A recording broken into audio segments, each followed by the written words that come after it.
Shalom, my brothers and sisters. This is your brother Yahasha, meaning Jehovah protects. The subject that I'm going to be tackling today is the sons of God, and it's a very important subject. There's a very important subject that Christianity does not talk about, right? Or religions has been silenced. Have been telling us like there's only one God, based on the overwhelming evidence in the Bible. Jehovah has been telling us or showing us something different. Jehovah has chosen to rule the earth with his sons. Thus, we have sons of God. Am I talking about Greek mythology? Not really.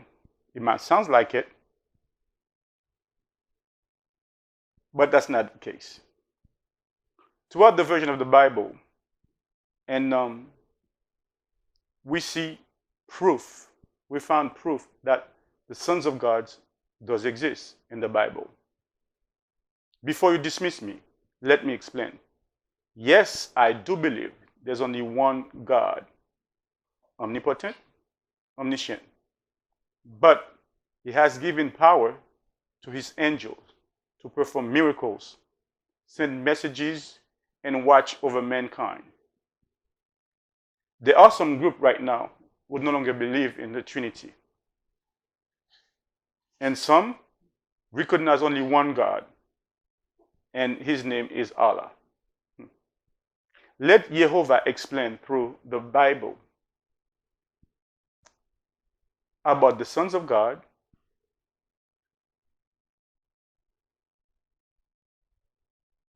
and in the Bible, we know that the word God sometimes refers to Jehovah, the Most High, or can also refer to the gods of the other nations. Let's open the Bible to find out. The first verse that we're going to be tackling today about that subject is Genesis chapter 6, verse 1 to 4. Genesis chapter 6, verse 1 to 4. All right? It reads, when men began to multiply in the face of the land, and daughters were born into them, the sons of God, remember, the sons of God saw that the daughters of men were attractive, and they took as their wives any they had chosen. Then the Lord said, my spirit shall not abide in man forever, for it is flesh. His day shall be 120 years. The Nephilim were on the earth those days, and also afterwards, when the sons of God came to the daughters of man, and they bore children to them. There were mighty men of old, men of renowns. Now, remember, what we're trying to bring out right now is the sons of God. I know there are many commentary about this verse in terms of like when Jehovah said, man, his day shall be 120 years, right? So a lot of people understand that as to be that's the age men can reach. That's not what he's saying at all. The prophecy was about the hybrid of that existed at that time, because the Son of Man went after the daughters of men, all right? The Son of God went after the daughters of man. So therefore, God gave them 120 years because after all this, the thing that they start doing on the earth, killing each other, eating each other, and destroying mankind and all. God says, you know what? It's over. I'm going to give them 120 years to repent. If not, right, he's going to send the flood. That's what. It was 120 years to the flood. That's what it meant, not the age of man. Because if that was the case, Abraham died about like 170 years old, right? So therefore, Abraham passed 120 years, right? 120 years. So it was not talking about like mankind. Any of mankind after that will live 120 years. Okay, that's a misunderstanding. All right. So remember, the sons of God went to the daughters of man.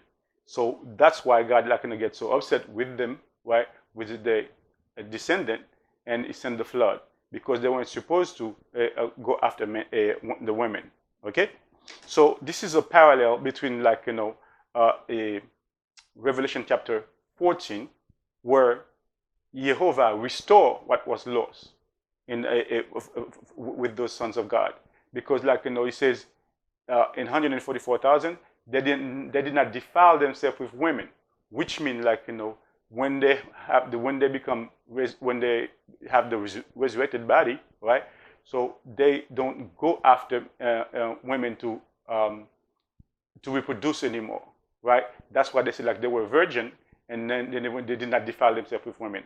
It's by saying that it was a parallel toward the Genesis chapter 6 verse 1 to 4, like when sons of God failed the mission that we're supposed to accomplish. All right. So this is for another study. When you get to Revelation, we talk about it even more when you get to 144,000. All right. All right. So the next verse that we're going to tackle about the sons of God again, it's Genesis chapter 18 verse 1 to 6 and 10. And he reads, "The Lord appeared to Abraham near the great tree of Mamre, while he was sitting in the entrance at his tent in the heat of the day. Abraham looked up and saw 3 men standing nearby. When he saw them, scrolling down, he hurried from the entrance of his tent to meet them and bowed low to the ground." Remember, Abraham saw 3 men and he went in to see them, and then he bowed down low to the ground before those 3 men. Okay? He said, "If I have found favor in your eyes, my Lord, do not pass your servant by. Let a little water be brought, and then you may all wash your feet and rest under the tree. Let me get you something to eat, so you can be refreshed, and then go on your way. Now that you have come to your servant." "Very well," they answered, "do as you said." So Abraham hurried into the tent of Sarah. "Quick," he said, "get the 3 seahs of fine flour and knead them, and bake some bread." Now, remember, many instances in the Bible that we saw, for instance, Jacob had the same encounter with a man that turned out to be God, okay? And his grandfather, that's the first thing that we saw now. His grandfather, Abraham, right, saw 3 men, right? And the conversation went that, and Abraham knew the true God would ask him to leave his country, okay, to leave Babylon and cross over Jordan, so he can start a new nation with him. Remember, that was after the flood, right? So that's when the nation was divided in 70 nations, right, after the flood. Now God chose Abraham. He told Abraham, "Listen, I'm gonna bless all the nation through you," right? Because what does that mean? It means everybody that's trying to come to my kingdom, they have to go to the Lord that I gave you, and you got to teach them about the Lord I gave you. And that's why all the nation will be blessed through Abraham or Jacob or whoever, Isaac, Jacob, right? That's how it works. Now, so Abraham knew the true God. He spoke with God before, right? But he saw 3 men. Why Abraham would know the true God will bow down in front of the 3 men, okay, those 3 men, right? And why those 3 men accept, Abraham worship, right? So this is something that we're gonna talk later, right? When you refer in the study. And then why is that John, when the angel, one of the sons of God again, okay, if showed him all the vision and about Revelation, and John saw these things were so accurate in front of him, okay, he bowed down to get on his knees to worship this guy and this angel, and the angel said like, no, do not do that, because I'm like you, I'm a servant of God like you, okay. So now this is one of the sons of God, but could not accept worship this time. But before Yeshua came on earth, they were accepting worship, and we're gonna see that in Abraham, Jacob did the same thing also, and Joshua did the same thing, and all the three instances, and those angels accept the worship, okay. But yet John, the angel could not accept John's worship. What do I mean by that? Okay, it's because after the death of Yeshua and resurrection, okay, Yeshua came to his disciple. He says, "All power was given to me in heaven and on earth." So therefore, everybody, right now is under Yeshua's power now, okay, except the Father, right? So now that's why, now this angel, when John was trying to worship, and he said, I could not accept your worship. But yet, when Abraham worshipped those three guys, right? Those three men, right? They did accept his worship. Same thing also for Jacob. We're going to see that further and down, right? Again, so this is three of the sons of God, okay? Now, for you to understand what I'm trying to say, right? So let's take you back to Babylon after the flood. After the flood, okay, God told Noah, listen, same commitment I give to Adam and Eve, right, to multiply, right, and replenish the earth, right. So I'm giving you the same commitment, okay. You guys go and multiply the earth, fill up the earth, right. And after the flood, it's like everybody stayed in one place, right? It was Babylon, the land of Shinar, right? And they began to multiply, and also they began to worship other gods. Now, God was the one who gave his sons, because they wanted other gods. God said, you know what? I'm going to give you those lesser gods that you want, okay? So now I'm going to take Abraham for myself, and build another nation. So now God divided them in 70 nations, right? Which means they have other gods to worship. And we're going to see that in Egypt also, what I'm trying to tell you, right? And now those sons of God were supposed to teach men righteousness, right? They were supposed to teach men into justice, right? But they didn't, right? They corrupted mankind. That's what we're going to see further down, in the Psalm 82, okay? So now that's why we have those gods of Egypt and the true God of Israel, right? So we're standing up that day fighting, Moses in one side, going with his miracle, and the magician of Pharaohs, okay, doing the same miracle too, right? Where that power come from? This comes from the sons of God. But those sons of God were the one that went rogue, okay, that rebelled against God. So therefore, they are in opposition of God's power. All right. Now this is where that come from. So now those angels that we talk about, those three men, are come from the seven angels that God chose, to rule the earth with. Besides Yeshua, there are seven angels, which are seven spirits. Okay, we're going to see that in Revelation when we get further down, right? There are the seven angels who have that seven trumpet, who have who become the seven lamp stand in front of God, right? They're going to be the one who's going to be sounding the seven trumpet. They're going to be the one who's going to throw the seven plague, right? So these are the seven angels that used since then. Even Paul in Hebrew tell us they are ministering spirit. Okay, so we're gonna as we go along with the study, we're gonna find out that there's a lot of things that I'm saying in this subject like Daniel, for instance, will make more sense to you. When Jacob encountered this guy that he's fought with, he said, I've seen God, okay, face to face, my life was spared. We're gonna see that, what he was talking about, and also the same thing that as we're seeing right now with Abraham, which encountered three guys, and then we're gonna see the next verse how these things go along. So we're gonna see Genesis chapter 28 right now, verse 12 to 22. We're gonna read that. All right. Then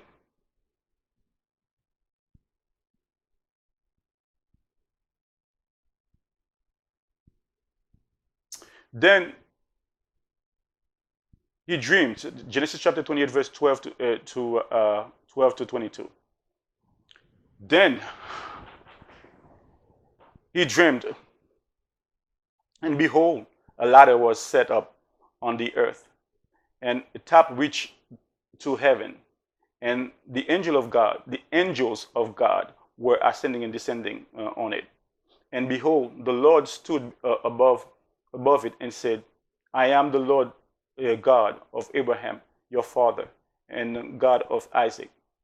The land in which you lie, I will give it to you and to your descendant. Also, your descendant shall be as the dust of the earth. You shall spread abroad, to west and east, and to north and to south, and you and your seed, all the family of the earth shall be blessed. Behold, I am with you and will keep you wherever you go, and I will bring you back to this land, for I will not leave you until I have done what I have spoken to you. Then Jacob awoke from his sleep and said, surely this is the Lord's place, and I did not know it. And he was afraid and said, how awesome is it, is this place? This is none other than the house of God, and this is the gate of heaven. Verse 18. Then Jacob arose early in the morning and then took the stone that he had put under his head, set it up as a pillar, and poured oil on top of it. And he called the name of the place Bethel, right? But the name of the city has been Luz previously, right? Then Jacob made a vow saying, if God will be with me and keep me in his way that I am going, and give me bread to eat and clothing to put on, so that I come back to my father's house in peace, then the Lord shall be my God. So Jacob make a very bold statement here, right? It seemed like he didn't take God yet as his God, right? And he said, if the Lord keeps me and fed me and clothed me, okay, and bring me back to my father's house in peace, then he will be my God, right? Now, remember, he saw the sons, he saw the angels going back and forth on a ladder, right? There's a lot of, a commentary about Jacob's ladder, okay? But it is like, the sons of God, the ministering spirit that, God sent, on earth for mankind, to mankind, to help them, to guide them. That's what, is referring to, okay? So now, when Jacob says, I will serve God until, if he bring me back, safely. So what does that mean? He's trying to show you he had other options too, okay? So if this God, right, do whatever he says he's going to do and ask, feed him and protect him, so then he will take that God, right, for his God. What does that mean? When, when Pharaoh talks about my God, it's which means they are the sons of God that was supposed, to rule over them, okay? Which they do, and we know that the God of other nations, they're not some strange God that come out of nowhere. But they were gods, sons of God, that gods, they were assigned to men to help mankind. But they, instead of teaching mankind the way they're supposed to, they like they decided like to destroy or to pervert mankind, and that's what we're reading here. Now, the next verse that we're gonna look at right now is Genesis chapter 32, verse 1 and 2. Right. So Jacob, Genesis 32, verse 1 and 2. So Jacob went on his way, and the angels of God, right, met him. When Jacob saw them, he said, "This is God's camp," and he called the name of the place Mahanaim. It means like God's camp. Bethel means like the house of God or the gates of God, right? So just put the meaning out there right now, right? So who are those angels? Again, the sons of God, okay? The sons of God that he saw. Now, you might have some doubts, okay? So let's continue, because all these verses I'm bringing to you right now, right? So they are like subject related. This is another one. Genesis chapter 32, verse 24 to 30. Okay? Then Jacob was left alone, and a man, again, Genesis chapter 32, verse 24 30 to 30. Then Jacob was left alone, and a man wrestled with him until the breaking of day. Now, when he saw that he did not prevail against him, he touched the socket of his hip, and the socket of his hip, Jacob's hip, was out of his joint, as he wrestled with him. And he said, "Let me go, for the day is breaks." That's the man talking to Jacob. "Let me go, for the day is breaks." But he said, "I will not let you go." That's Jacob said, "I will not let you go unless you bless me." And the man answered, "So," he said to him, "What is your name?" That's the man said to Jacob, "What is your name?" And he said, Jacob said, "Jacob." And he said, "Your name shall no longer be called Jacob, right? But Israel. For you have struggled with God and men, and you have prevailed." Then Jacob asked, saying, "Tell me your name, I pray." And he said, "Why is it that you ask me about my name?" And he blessed him, and he blessed him there. So Jacob called the name of this place Peniel, for I have seen God face to face, and my life is preserved. Now, again, this is the instance that you see in the beginning of the story, okay? Verse 24, it says like, Jacob's a man. Then the man changed to God. But again, when I was at the pew, okay, religion was telling me like, that was Jesus, right? No. Based on what the Bible is telling us, he was one of the sons of God. And if he was a regular man, how could he have the power to change Jacob's name into Israel? Right? It's because he was one of the sons of God. Yes, one of the sons of God that Jacob encountered changed his name to Israel. Then God approved that until today. All right? So let's look at another verse. That's Exodus chapter 7, verse 1 and 2. All right? So the Lord says to Moses, "See, I have made you as a God to Pharaoh, and Aaron, your brother, shall be your prophet. You shall speak all that I command you, and Aaron, your brother, shall tell Pharaoh and to send the children of Israel out of his land." Now, God turned Moses like God into a God. He sent them in a mission to Egypt to get the children of Israel, which is us, right? We are the real children of Israel, the descendants of the slaves. Okay, I'm from the Caribbean, especially from Haiti. Right, my ancestors, are from Israel. We traveled to Africa, from there because my parents, were still disobedient to the word of God. Okay, God promises, like tell us in Deuteronomy, if we still disobeying Him, keep disobeying Him, He will send us back to Egypt, to slavery, in a ship. Okay, and that's where we ended up. Okay, in the Caribbean. So He wasn't talking about like the literal Egypt, but He was talking about the spiritual Egypt, we are in right now. Right now, I'm living in the U.S. Okay, and yes, it's the spiritual Egypt. If you go to Washington, what you see an obelisk, right? This thing started from in Egypt. You see in the dollar, okay, a pyramid, okay. These are all the signs of the Egyptian. You see like a pentagram, okay, and you see hexagram, okay. All the stars are pentagram. This is all like Freemason stuff, which means like we are in Egypt. All these things started in Egypt already, okay. There's nothing new under the sun. All right. So yes, we are in Egypt, spiritual Egypt. Right.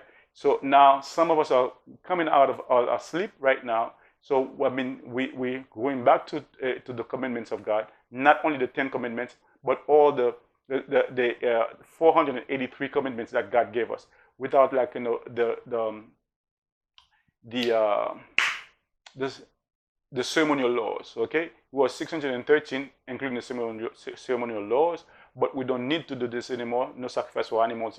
We become king and priest now. We're in new kingdom. Okay, so a king and priest. So therefore, we don't need those laws anymore. Okay, Yeshua came and redeemed us from that curse, the curse of the golden calf, right, and the curse of death, right. So yes, we don't need that anymore. But all the rest of the law, like we're supposed to obey them. For instance, do not eat the certain things with blood. Eat meat with blood. We do not eat like pork and all that stuff. Yes, these are still the things that we're supposed to do as the children of God. If we're not doing them, okay, yet we're in rebellion against God, and so yes, we have problem here. That's why like we're being killed, right, all the time, right, unjustly, and then we go to the court system, we still not getting justice, right? So it's because we are in rebellion with the Word of God. And right now, we're trying to go back to this, to the message that was like delivered to us, but somehow being perverted by religion. Okay, now we're going back to it. Okay, so that's why we're trying to get the mystery. Okay, get the mystery that God's promise that we understand. That's what Yeshua says, like the mystery of the seven in the lampstand, in the 7 stars in His hand, are the 7 angels of the 7 churches. So yes, what we are studying right now is in direct line with the book of Revelation that Yeshua is trying to make us understand, which we will get to later on. Okay? Now, God make Moses a god. Only God can make you a god. And God can make anyone God, okay, if He wants to. But you cannot proclaim yourself God. Pharaoh tried that, he fell. Nebuchadnezzar tried that and fell. Okay? So God is the one that can turn you into whatever He wants, but not you. Okay? So that's when we have a problem. I'm not saying that I'm a God. Okay? We become sons of God, right? But we're not a God. Okay? There's a difference here. We become the sons of God because, because to Yeshua, our brother, yes, we become sons of God. But we still live in that body right now. When we have the resurrected body, okay, one day, right, we'll become like Yeshua, right? Not God, but we'll be like Him. The body of resurrected body, death will not be able to touch anymore. All right, that's what I meant. Now let's continue with chapter 7 and verse 11 of Exodus. Okay, what does it say here? Exodus chapter 7 verse 11. But Pharaoh also called his wise men and the sorcerers. So the magician of Egypt, right, they all did in like manner with their enchantment. So now we see a standoff between 2 gods. The God of Israel, or the God of Moses, or the God of Abraham, versus the God of the Egyptian. Moses, made a miracle, right? And then Pharaoh's magician did the same thing too. Where did they find out that power? It's because they were worshiping the sons of God, okay? That sons of God gave them the ability to perform those miracles. All right? Now, Exodus chapter 7, verse 22, same thing again. Then the magician of Egypt did so with their enchantment, and Pharaoh's heart grew hard and did not heed them, did not heed them as the Lord has said. Why? God allowed the magician of Egypt the magician of Egypt to perform the same miracle, to let them think like they have some kind of power. Why? Because he wanted to harden Pharaoh's heart. So if your God can, my God can do whatever your God did. So therefore, why should I listen to your God? All right. So that's why. So, but God had a plan, right, for that. In Exodus chapter 23, verse 20 to 21, okay, we read, "Behold, I send an angel before you to keep you in the way and to bring you into the place which I have prepared. Beware of him and obey him. Obey his voice. Do not provoke him, for he will not pardon your transgression, for my name is in him." God was talking to the children of Israel after they came out of Egypt, right? They were in the desert. And this is the same angel that was, transforming himself into a pillar of fire at night and a cloud during the day to protect them against the sun, right?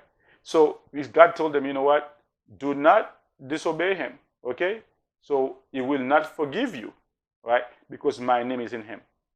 This is one of the sons of God again, right?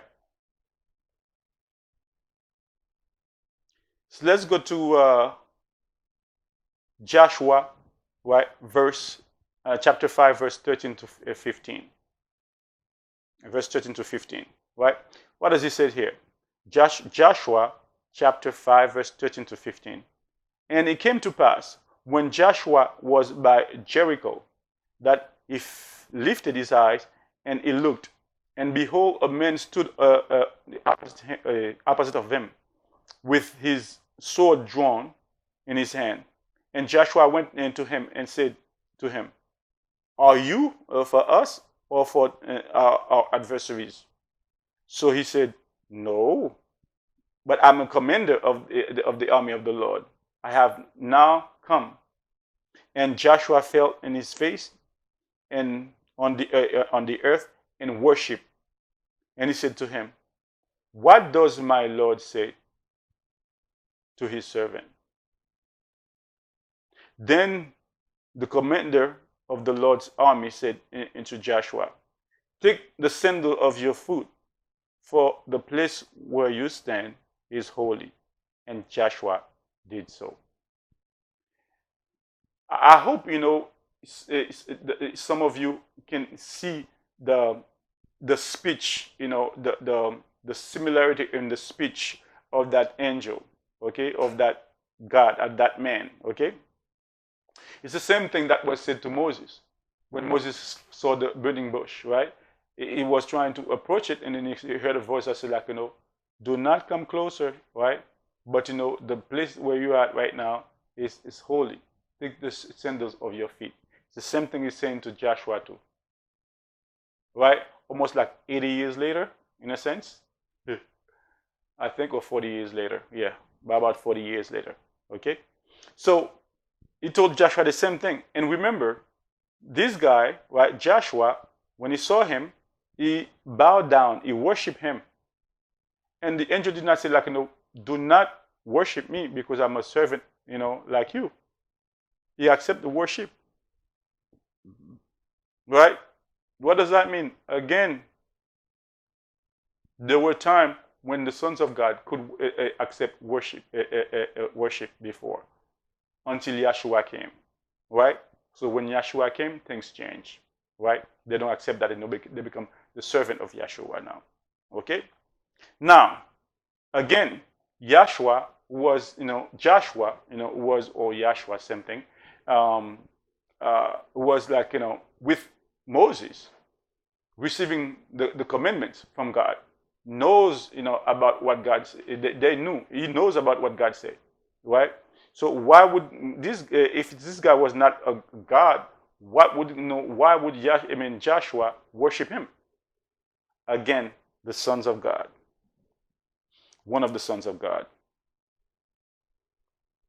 In Second Chronicle chapter 2 verse 21, we read, "The Lord sent an angel who cut down every mighty man." Second Chronicle verse 32 chapter 22 verse 21.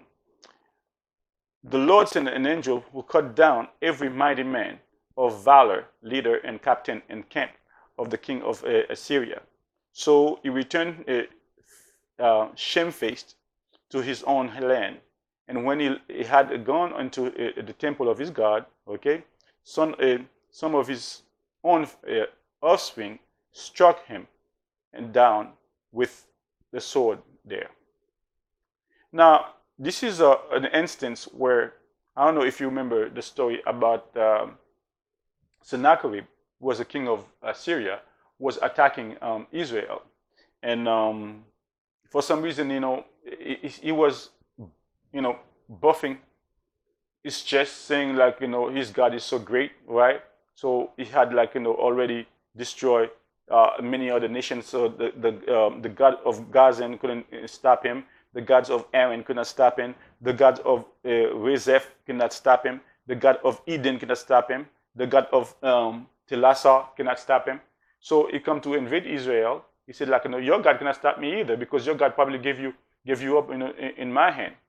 But Isaiah said, you know what? It's not going to happen today, right? Because Hezekiah was the king at that time. He prayed that there was a revival in Israel. He prayed, and God said, you know what? For David, because of David's sake, because of my name's sake, I'm not going to let this guy invade you and destroy you right now, even though you're not, walking straight with me right now. Okay? So what God did, we're going to read that later on, and in the story.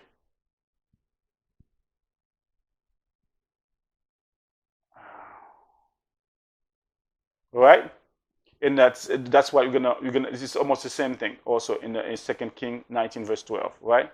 And it says like, in Isaiah, God says like, he sent his angel, okay, and the angel of God, which is one of the sons of God, went to the camp of the Assyrian. He killed that night. He killed 185,000 men. The next morning, they realized like, all of them died. That's why Sennacherib went home into his temple, and he got struck by his own sons. All right. Now, let's go to the book of Isaiah.